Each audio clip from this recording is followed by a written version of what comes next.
बीवी के पास कपड़ा नहीं, आपने बैंक में पैसा रखा है, बच्चे को पहनने का कपड़ा नहीं है, आप पैसा तिजोरी में रखे हैं, अच्छा खाना नहीं है बच्चों को खिला रहे हैं, आप अच्छी तालीम नहीं दे पा रहे हैं, आप पैसा जमा जमा करके रख रहे हैं। वैसे शेख अब्दुल हक मुहद्दिस देहलवी रहमतुल्लाह अलैह बहुत अच्छा मजमून लिखा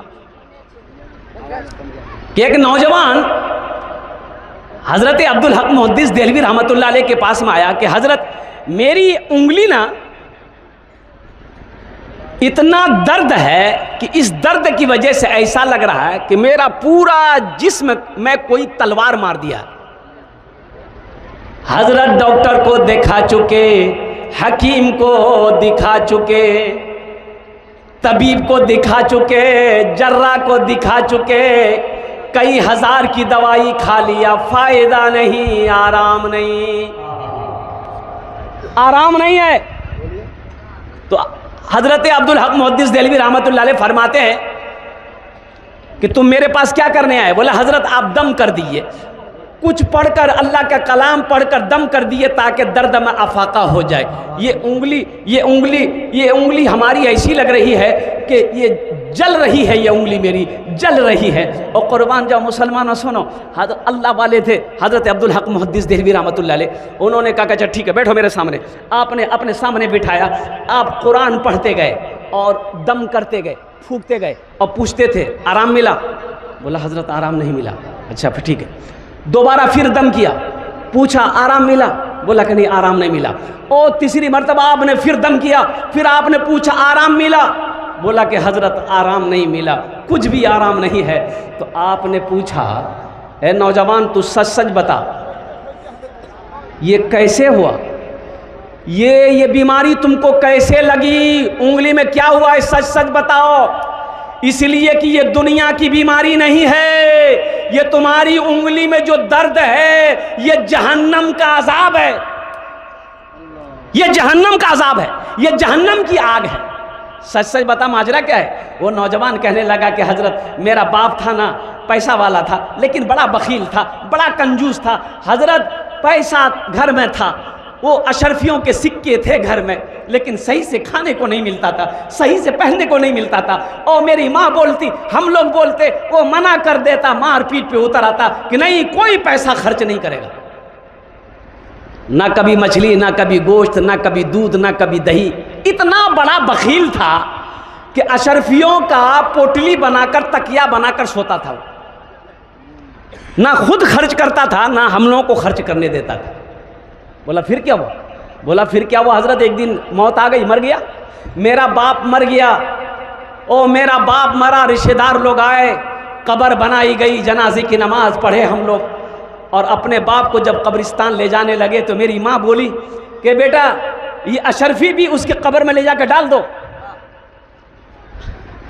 अरे बड़ी मोहब्बत करता था अशरफियों से, जीते जिंदगी कभी हम लोगों को अशरफी में पैसे में हाथ लगाने नहीं दिया। जैसा होगा अल्लाह खिलाता खिलाएगा, जा जा अशरफी को भी उसकी कब्र में डाल दे। ये नौजवान भी बोला कि अम्मा सही बोल रही, जब जिंदगी में अब्बा खर्चा नहीं करने दिया, अब ये दौलत लेके क्या करेंगे। वो अशरफी का वो जो पोटली वो उसके साथ में कब्र में रख दिया, तख्ता रखकर मिट्टी डालकर बराबर कर करके लोग घर आ गए। 2-4 दिन के बाद ये लड़का सोचा कि बताइए अशरफी सब कब्र में रख दिए, आखिर बर्बादे हो जाएगा, तो लेते आते हैं घर में काम करेंगे। अब बाप वैसे बखील थे, जो भी थे खर्च नहीं करने दिए, खर्च नहीं किए। तो वो नौजवान कब्रिस्तान पहुंचा, कब्र की मिट्टी हटाया, और जब तख्ता हटाया देखता क्या है कि जितने अशरफी के सिक्के थे उसके बाप के जिस्म में चिपका हुआ है। बोले अरे हम तो पोटरी में रखे थे, या बदन में चिपकाया हुआ है। तो ये नौजवान उंगली लेकर एक अशरफी को, एक सिक्का को ऐसे छुआ, बस छूना था।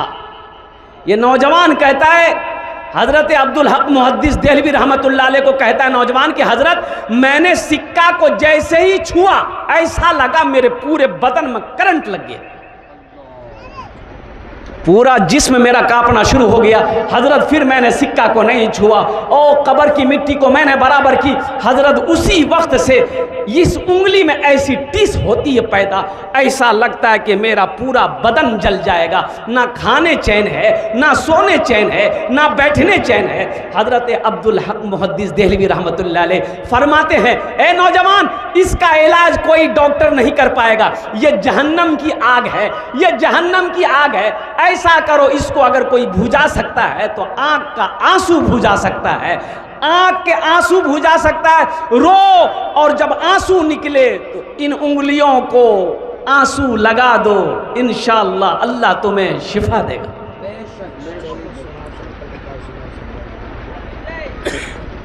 हम ये नहीं कहते दौलत नहीं होना चाहिए, दौलत होनी चाहिए, अल्हम्दुलिल्लाह हो है तो अल्हम्दुलिल्लाह अल्लाह का शुक्र अदा कीजिए।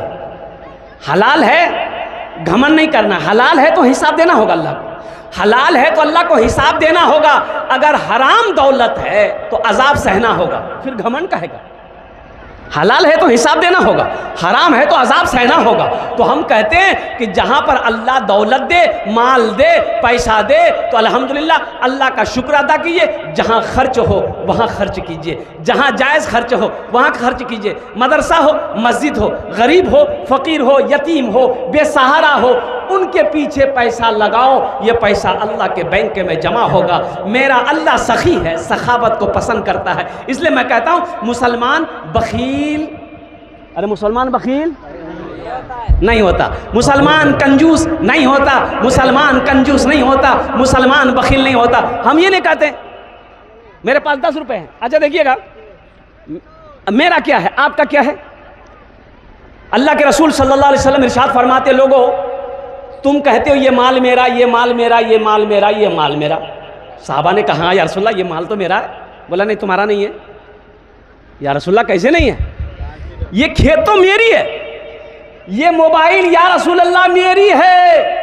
ओ मुसलमानों सुनो, अल्लाह के हबीब सल्लल्लाहु अलैहि वसल्लम इरशाद फरमाते, नहीं ये माल तुम्हारा नहीं है, ये माल तुम्हारा नहीं है, ये माल तुम्हारा नहीं है। या रसूलल्लाह सल्लल्लाहु अलैहि वसल्लम फिर मेरा माल कौन सा है? आपने इरशाद फरमाया, जो तुम अपने हाथों से आगे भेज दिए वो तुम्हारा है, जो बचा हुआ है वो तुम्हारे बेटों का है, वारिसों का है, वो तुम्हारे हुकूकदारों का है, वो तुम्हारा नहीं है।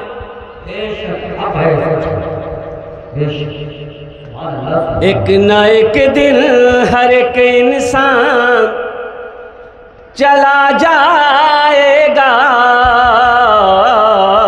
एक न एक दिन हर एक इंसान चला जाएगा, एक न एक दिन हर एक इंसान चला जाएगा। चाहे निर्धन हो या धनवान चला जाएगा, चाहे निर्धन हो या धनवान चला जाएगा। क्यों सताते हैं गरीबों को ये दौलत वाले, क्यों सताते हैं गरीबों को ये दौलत वाले। ना तवा हो या पहलवान चला जाएगा, एक ना एक दिन हर एक इंसान चला जाएगा। सुनी रह जाएगी ये ऊंची इमारत तेरी, सुनी रह जाएगी ये ऊंची इमारत तेरी। तू है कुछ रोज का मेहमान चला जा, तू है कुछ रोज का मेहमान चला जाएगा। और ये से देखिए, बीवी घर में अगर बीवी हो, घर में अगर बच्चा है, घर में परिवार अगर है, अल्हम्दुलिल्लाह अल्लाह ने अगर पैसा दिया है, टाका दिया है, माल दिया है, अगर बीवी अच्छा खाना खाना चाहे, बच्चा अच्छा खाना खाना चाहे, उसे खिलाओ। बाप बीमार हो गया, सुनो नौजवानों सुनो, बाप बीमार है, माँ बीमार हो गई, पैसा अल्लाह ने दिया है, ये अमोर रोटा के डॉक्टरों के चक्कर में मत पड़ो। अच्छे डॉक्टर अच्छे सर्जन से बाप का इलाज कराओ, माँ का इलाज कराओ, बखीली ना करो, कंजूसी ना करो, अच्छा खाना खाओ, अल्लाह ने दिया है खाओ। अच्छा कितने लोगों को देखा है 50 बीघा जमीन का मालिक, 100 बीघा जमीन का मालिक, पैरों में चप्पल, पैरों में चप्पल नहीं जाना, वो की चप्पल भी नहीं की है थी।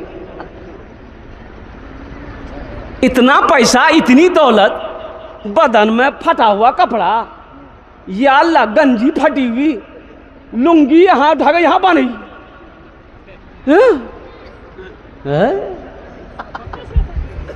अल्लाह के रसूल सल्लल्लाहु अलैहि वसल्लम के पास एक सहाबी आया, देखा कि फटा पुराना कपड़ा है। अच्छा ठीक है सुन जाइए, एक सहाबी आया, या अल्लाह के रसूल सल्लल्लाहु अलैहि वसल्लम के पास में एक सहाबी आया, देखा कपड़ा फटा हुआ है, तो आपने पूछा अरे तेरे पास माल उल है, पैसा वैसा है? कहा कि या रसूल अल्लाह है, बाग भी है, पैसा भी है मेरे पास है। तो आपने फरमाया माल है तो फिर दिखता क्यों नहीं है? उसका असर दिखना चाहिए ना भाई, पैसा है उसका असर दिखना चाहिए, माल है उसका असर दिखना चाहिए ना, ये अल्लाह की नाशुक्री कैसा?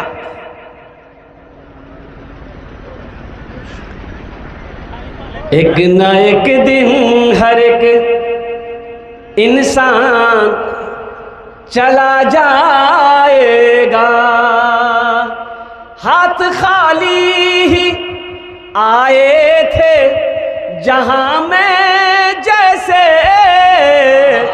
फिर उसी मिसले ए नादान चला जाएगा, फिर उसी मिसले ए नादान चला जाएगा। मौत के बाद तुझे लोग ना रहने देंगे, मौत के बाद तुझे लोग ना रहने देंगे, करके महलों को तू वीरान चला जाएगा।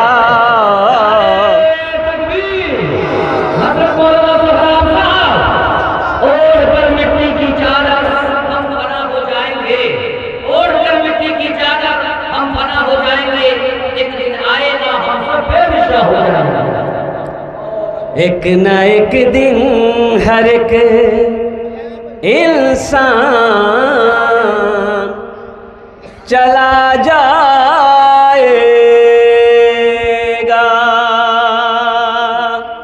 इंशाअल्लाह आखिरत की, कब्र की, हशर के मैदान की तैयारी करेंगे, अपने माँ बाप की खिदमत करेंगे इंशाअल्लाह। मेरे बच्चों हाथ उठा इंशाअल्लाह। अल्हम्दुलिल्लाह। बाप है दुआ लो, माँ है दुआ लो, अल्लाह तेरी तकदीर बदल देगा। एक बात याद रखना, ये माँ बाप बड़ी नेमत है। मेरे बच्चों सुनो, ये माँ बाप बड़ी नेमत है। माँ है तो 1 घंटा माँ के पास बैठो, बाप है 1 घंटा अपने बाप के पास बैठो। बाबा ते किरम को जा, माँ से पूछो मियाँ कुछ कहेगी, हम रोटा जी तो लियान वो। माँ से पूछो, बात करो, हमसे पूछो, माँ से मिलने के लिए कब्रिस्तान जाना पड़ता है। तुम्हारी माँ घर में है, तुम्हारी माँ आज घर में है, बाप घर में है, तुम्हारे पास टाइम नहीं है। जब ये चले जाएंगे ना, फिर तुम्हें मिलने के लिए कब्रिस्तान जाना होगा, कब्रिस्तान जाना होगा। आज है कदर कर लो, आज है उनकी दुआ ले लो। एक औरत, बच्चा लड़का पैदा हुआ तो दूध नहीं, सीने में दूध नहीं, तो बच्चा पिएगा कैसे? भाई दूध जरूरी है ना, अरे बच्चे के लिए दूध जरूरी है ना, जल्दी बोलो ना भाई। तो इस औरत से किसी ने कहा कि डॉक्टर को दिखाओ तुम। ए सुनो नौजवानों सुनो, ये माँ डॉक्टर के पास गई कि डॉक्टर साहब मेरा एक लड़का हुआ है लेकिन सीने में दूध नहीं है, बच्चा कैसे मेरा पिएगा? डॉक्टर ने इंजेक्शन लिखा कि रोजाना ये इंजेक्शन तुमको लगाना पड़ेगा। औरत प्रिकॉशन लेके मेडिकल गई, 1 महीने का इंजेक्शन ले ली। अच्छा सुनो, रोजाना 1 इंजेक्शन लगाती थी वो, बच्चा 24 घंटा जब भी भूख लगती थी बच्चे को वो दूध पिला देती, दूध उतर आया। 1 महीना जब हो गया तो ये औरत देखती क्या है कि बदन की हड्डी जो है ये कमज़ोर हो रही है, बहुत दर्द है, अब पूरे बदन टूट रहा है। तो फिर दोबारा डॉक्टर के पास गई, बोली कि डॉक्टर साहब ये जब से ये इंजेक्शन ले रहे हैं ना हड्डी बहुत दर्द कर रही, अब पूरा बदन टूट रहा है। तो डॉक्टर ने कहा इंजेक्शन लेना बंद कर दो। तो बोली कि इंजेक्शन लेना बंद कर देंगे तो मेरा बच्चा क्या पिएगा, मेरा बेटा क्या पिएगा, मेरा बेटा तो भूखा रह जाएगा। नहीं नहीं डॉक्टर साहब, हड्डी दुखे चाहे बदन दुखे, हम अपने बच्चे को भूखा नहीं रख सकते। ओ सुनो नौजवानों, 25 साल का अरसा गुजर गया, वही बेटा जवान हो गया, बेटा जवान हो गया। माँ सोई पड़ी है, माँ के कढ़ाने की आवाज आई, बेटा माँ के पास गया, बोला अम्मा क्या हुआ? बोला कि बेटा देखो ना मेरी हड्डी बहुत दुख रही है, पूरा बदन टूट रहा। तो बेटा कहता है कि कुछ उल्टा पुल्टा खेल लेते, यहाँ लगा नाते सूते जान ना हमरा सूते दी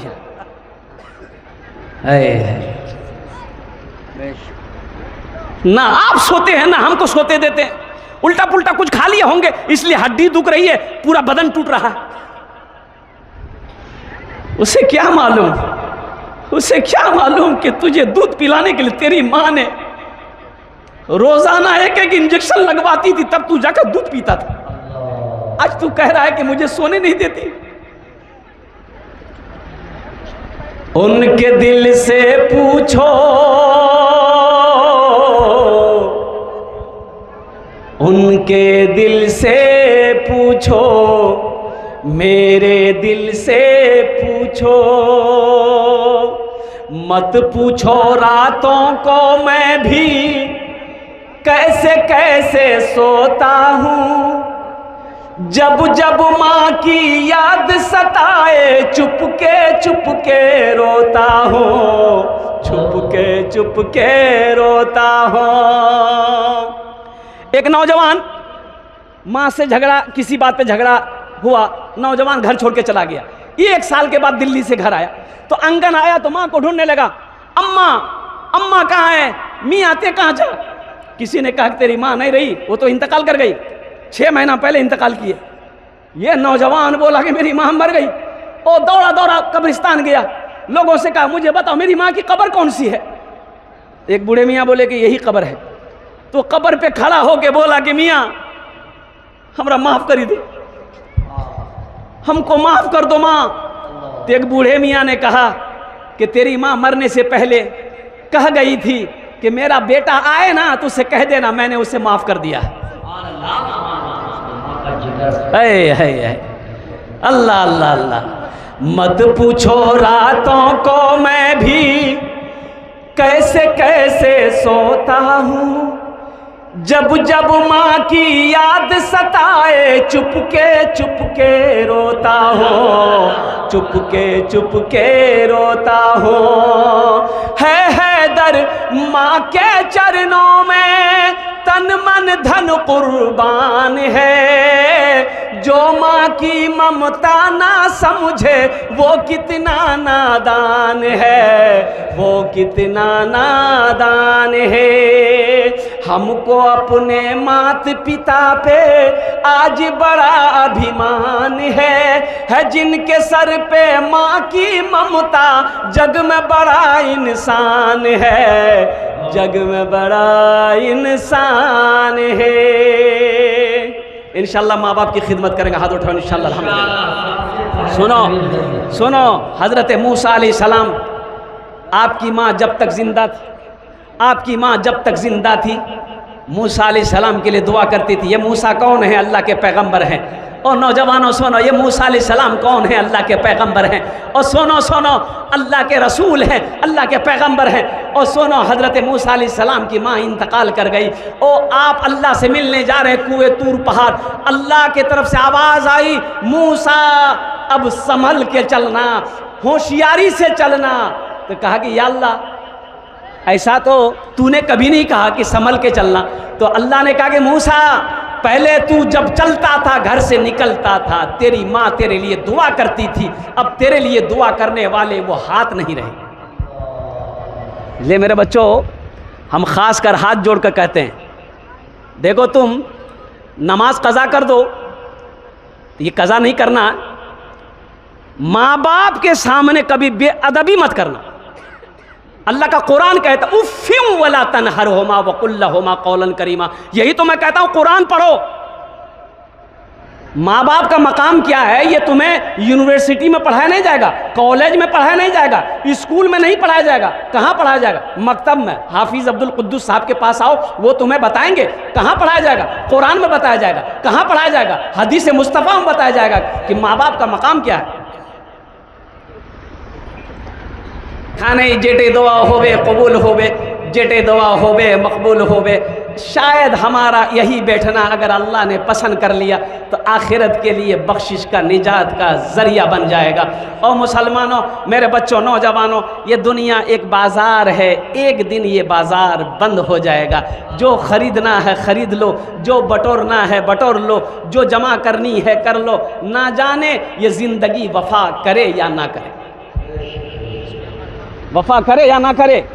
एक बात यह है, ये माइक आप ख़रीदने के लिए रोटा जाइए, अब दुकानदार से कहिए कि एक ठो माइक लेना, हमको माइक दिए। दुकानदार माइक निकाल के दिखाएगा, आप पूछिएगा कि इसकी कीमत कितनी है, दुकानदार बोलेगा 1000 रुपया। आप 1000 रुपये निकाल के उसको दे दीजिए। अब दुकानदार से पूछिए कि बाबू कुछ वारंटी गारंटी है, बोला हाँ 6 महीना गारंटी है। अब दुकानदार से पूछिए कि ये माइक का 6 महीने की गारंटी तुमने दे दी, तो और गारंटी कितना दिन हो? बोले नहीं भैया हमारी गारंटी नहीं। देगा? अरे बोलो भाई देगा, गारंटी देगा? जब गारंटी है ये नहीं हमारी ना वो वारंटी है ना कोई गारंटी है, तो फिर वहाँ की तैयारी करना होगा, वहाँ की तैयारी करनी होगी, वहाँ के लिए तैयार रहना होगा। और वहाँ की तैयारियों में से सबसे पहली तैयारी नमाज है। मस्जिदों को आबाद करें, अल्लाह आपके घर को आबाद करेगा। नमाज आपसे कुछ मांगती नहीं है, नमाज तो देना चाहती है, नमाज नवाजना चाहती है। मैं सलाम करता हूँ अपने इलाके के जितने भी हमारे हुफ़ाज़े किराम, उलमाए किराम जो मकतब चला रहे हैं, जो मस्जिदों को आबाद कर रहे हैं। कम तनख्वाह में अल्लाह अल्लाह है या अल्लाह। इमाम की तनख्वाह कितनी है अपने बस्ती में? तनख्वाह कितना है इमाम? अगर 5000 6000 अरे बोलिए ना भाई, बोलिए ना भाई। 6000 7000 7000 नहीं 5000 बहुत भाग लिया। 5000 तो बहुत है। 5000 इमाम को तनख्वाह मिलने लगे तो पटना में फ्लैट खरीद लेगा। सेक्रेटरी साहब से इमाम साहब ने कहा कि इमाम साहब यहाँ तनख्वाह बढ़ा दा, छोटा सातरा हमारे छोटो बच्चा जा 5000 हम गुजारा नहीं है जी। तो सेक्रेटरी साहब बोली कि हमरा से पूछी बच्चा पैदा कर लाते, रहना है तो रहिए, नहीं तो 1 2 3 नेशनल हाईवे फिर जा। इमाम साहब बेचारे मजबूर रह गए। कुछ दिनों के बाद सेक्रेटरी साहब का बेटा पढ़कर आया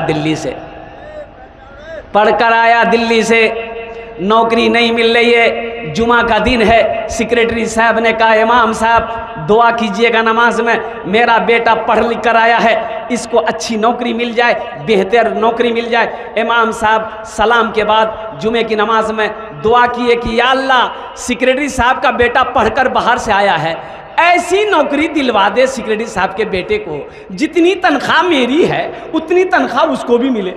सेक्रेटरी साहब गर्म हो गया कि 5000 हम किए थे, 5000 में क्या होगा? आपने ऐसी दुआ क्यों की? और कुर्बान जाओ, आपका बेटा इंजीनियरिंग करके आया है, 5000 में उसका नहीं होगा, एक इमाम का गुजारा हो जाएगा। इमाम आदमी है कि फरिश्ता है? क्या है बोलिए? आदमी ना है। इसका बच्चा नहीं, इमाम साहब इमाम का बीवी नहीं है, ये बयाने करेगा, ऐसे घूमते रहेगा ये। भाई इनके भी जज्बात, इनकी भी ख्वाहिशात है, ये भी तो शादी करेगा। इनकी बीवी के दिलों के अंदर में भी तो ख्वाहिश है कि हम भी अच्छा खाना खाएं, अच्छा लिबास पहने, अच्छा कपड़ा पहने। इनकी भी तो ख्वाहिश है कि मेरे बच्चे अच्छी तालीम हासिल करें। और कुर्बान जाओ, इनकी भी ख्वाहिश है कि मेरा बच्चा जब बीमार पड़े हम भी पटना में, पूर्णिया में अच्छे डॉक्टर से इलाज करवाएं। हमारा बच्चा बीमार होगा, हम पूर्णिया में मनोहर झा, मनमोहन झा, इसको झा, वो झा को दिखाएंगे। इमाम का बच्चा बीमार होगा, अमौर हॉस्पिटल ला जानी हो। अच्छा है, ये इंसाफ है भाई, इंसाफ है।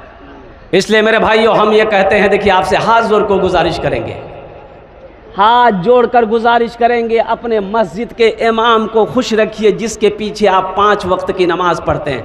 आप मरिएगा, जनाजे की नमाज वही इमाम पढ़ाएगा, और कभी मौका मिले वही इमाम आपके लिए दुआ करेगा।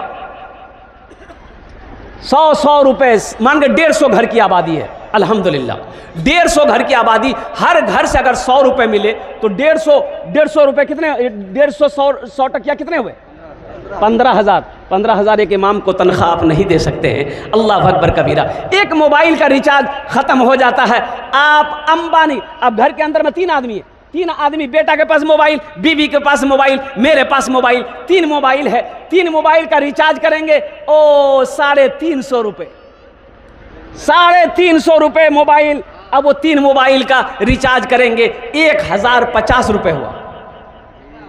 मोबाइल तो रिचार्ज कर लेते हैं, लेकिन ये इमाम साहब हमारे बच्चों को पढ़ा रहे हैं, इमाम साहब इसके पीछे हम नमाज पढ़ रहे हैं, 100 रुपया देने के लिए, 200 रुपये देने के लिए, अल्लाह समद, ना जाने ऐसा लगता है कि कलेजा बाहर निकल जाए। देखिए एक बात याद रखिएगा, मुसलमान बखील नहीं होता। मुसलमान बखील, अरे बोलिए ना, मुसलमान बखील, हाँ नहीं, मुसलमान बखील नहीं होता। हाँ, जायज़ कामों में खर्च करने की बारी आए, मुसलमान बुखल से काम नहीं लेता है, मुसलमान बखील नहीं होता है। इसीलिए मेरा अल्लाह सखी है, सखी बनो, जहाँ जायज़ खर्च हो वहाँ खर्च करो, जहाँ सही खर्च हो वहाँ सही खर्च कीजिए, नेक कामों में खर्च करने की बारी आए वहाँ खर्च कीजिए। देखिए दौलत ना कोई लेके जा पाया है, ना कोई लेके जाएगा। जाएगा बोलिए, जल्दी बोलिए भाई, अरे जाएगा, बोलिए बोलिए, कोई लेके जाएगा? अच्छा आए थे, कुछ लेके आए थे? अब कोई जाता है किसी को कुछ ले जाते हुए देखे हैं? नहीं। जब कुछ लेके आए नहीं, कब जब कुछ लेके जाना नहीं है, तो फिर इसको सीने से चिमटा के क्या फ़ायदा है? कर दो ना खुदा अब करम की नज़र, अब रात गुजरने वाली है, अब रात गुजरने वाली है। मैं दुआ करता हूँ अल्लाह आपके आने को, अल्लाह आपके बैठने को, अल्लाह आपके सुनने को, अल्लाह आपके हाज़िरी को, हम सब की हाज़िरी को अपनी बारगाह में कबूल फरमा ले। इंशाअल्लाह वादा करें कि इंशाअल्लाह दुआ करके उठेंगे। कितने लोग तैयार हैं? इंशाअल्लाह हाथ उठा लो। एखाने जेटे दुआ होबे कबूल होबे, जेटे दुआ होबे मकबूल होबे। आमी कोछी ना अल्लाहर कुरान कोछे, व क़ाला रब्बुकुम उदऊनी अस्तजिब लकुम, मेरा बंदा तुम मुझे पुकारो मैं तेरी दुआ को कबूल करूँगा। हाँ हाँ, मेरा बंदा तुम मुझे पुकारो मैं तेरी दुआ को कबूल करूँगा। ऐसी वैसी दुआ नहीं होगी। ऐसी हज़रत जलसे में गए, एक लड़का बड़ी खिदमत की, तो हज़रत ने कहा कि बेटा तूने बड़ी खिदमत की, क्या दुआ दें बोलो? बोला कुछ दादा। अरे दुआ ना देना जी। बोला चाची कि बच्चा छो? बोला कि नहीं। बोला जाओ अल्लाह तुमको औलाद दे देगा, जाओ। जलसा ख़त्म, हज़रत चले गए। दूसरे साल फिर जलसा हुआ, हज़रत आए, वो नौजवान फिर आया खिदमत के लिए। सलाम दुआ के बाद हज़रत ने पूछा कुछ मिलो? बोला कुछ नहीं मिली। बोला कुछ नहीं मिली, अच्छा ठीक है, हम तहज्जुद में दुआ करेंगे, अल्लाह अगले साल चाहे बेटा देगा चाहे बेटी देगा, जाओ। जलसा ख़त्म, हज़रत चले गए। तीसरे साल फिर हज़रत आए, वो नौजवान फिर आया। तो आते ही हज़रत ने पूछा कि बेटा बोल, बेटा भी लूँ कि बेटी भी लूँ? बोला कुछ नहीं मिली। बोला कुछ ने भी ई कैसे होगा। हजरत बोले कि देखो बाबू, हम जिसके लिए भी दुआ करते हैं अल्लाह मेरी दुआ रद्द नहीं करता, अल्लाह बड़ा रहीम है, मेरी दुआ कबूल कर लेता है। तुम्हारे हक में दुआ कबूल काहे नहीं हो रही है, कहीं तो कुछ गड़बड़ है। बोले यहाँ बता, लड़का आगू बढ़ ली तो हजरत पूछल कि बियाह कर ले से, बोले नहीं बियाह नहीं, बच्चा कहाँ जाता।